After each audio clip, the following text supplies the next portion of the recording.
Now, here in Australia we have a television station called SBS. It's a special broadcasting service. It's a government-owned station that broadcasts content from all the different nations of the world. Now, why do we need this? Well, in Australia, most of us were probably born in another country, or our parents or grandparents are from another country.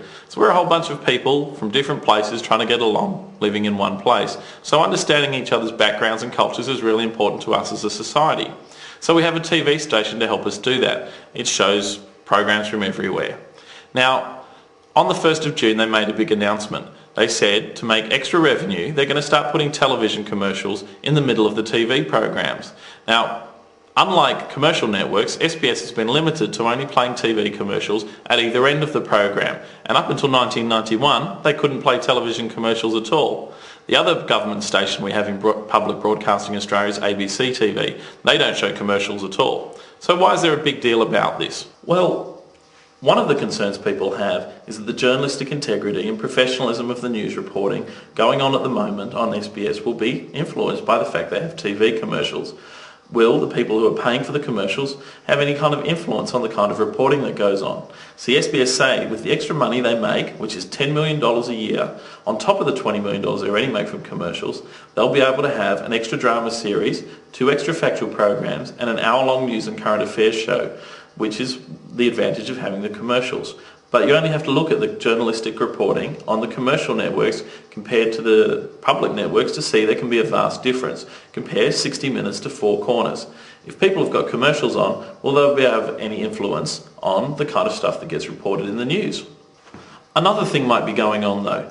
The federal budget just came out. ABC TV got a fairly big boost, but SBS got a smaller amount of increase in their funding. So maybe this is a way of them hitting back at the government saying, well, if you're not going to give us enough funding, we're going to have to get commercials. But this could backfire if this is the case, because if they're getting extra funding from commercials, maybe they'll need less money from the government.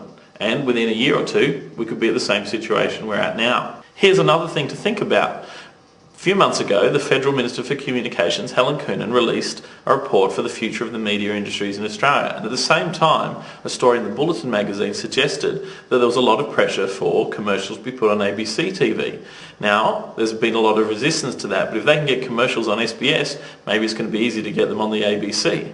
But there's more to this story. The federal opposition, the Labor Party, have come out and said they think the move could be illegal because the legislation and charter that SBS operates under declares that ads can only be put when there's a natural break in programming, meaning at either end, not in the middle. But SBS has come back and said, we already put ads in the middle. Eurovision Song Contest and large sporting events often have ads in the middle of the show.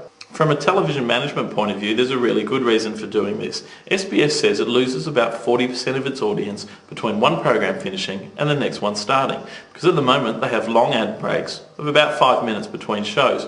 This is the only place they can put the ads.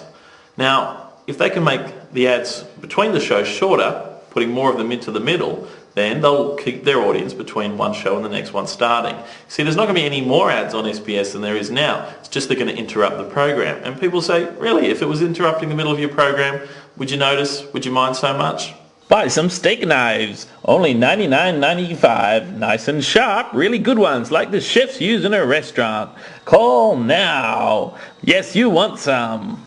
Here's the thing though that no one's talking about. Commercial networks know that the income they get from advertising is dropping. Everybody knows this. Why is this? Well, people are starting to do binge viewing, which is when you wait for the show to come out on DVD and watch it all in one go, or we're doing time-shifted viewing, using TiVo or Foxtel IQ to record shows, and these programs actually edit out the ads before we even get to see them. This is why you're seeing shows which are really at the cutting edge starting to put things in the show which do advertising. So if you watch an episode of Desperate Housewives, one of the storylines might involve one of the characters having to model in front of a car, a Chrysler. There's no reason why it's a Chrysler because they paid for it to be there. In-show advertising is on the increase. Is that going to start happening on SBS? Because it's sure happening everywhere else. So, what do you think it's about?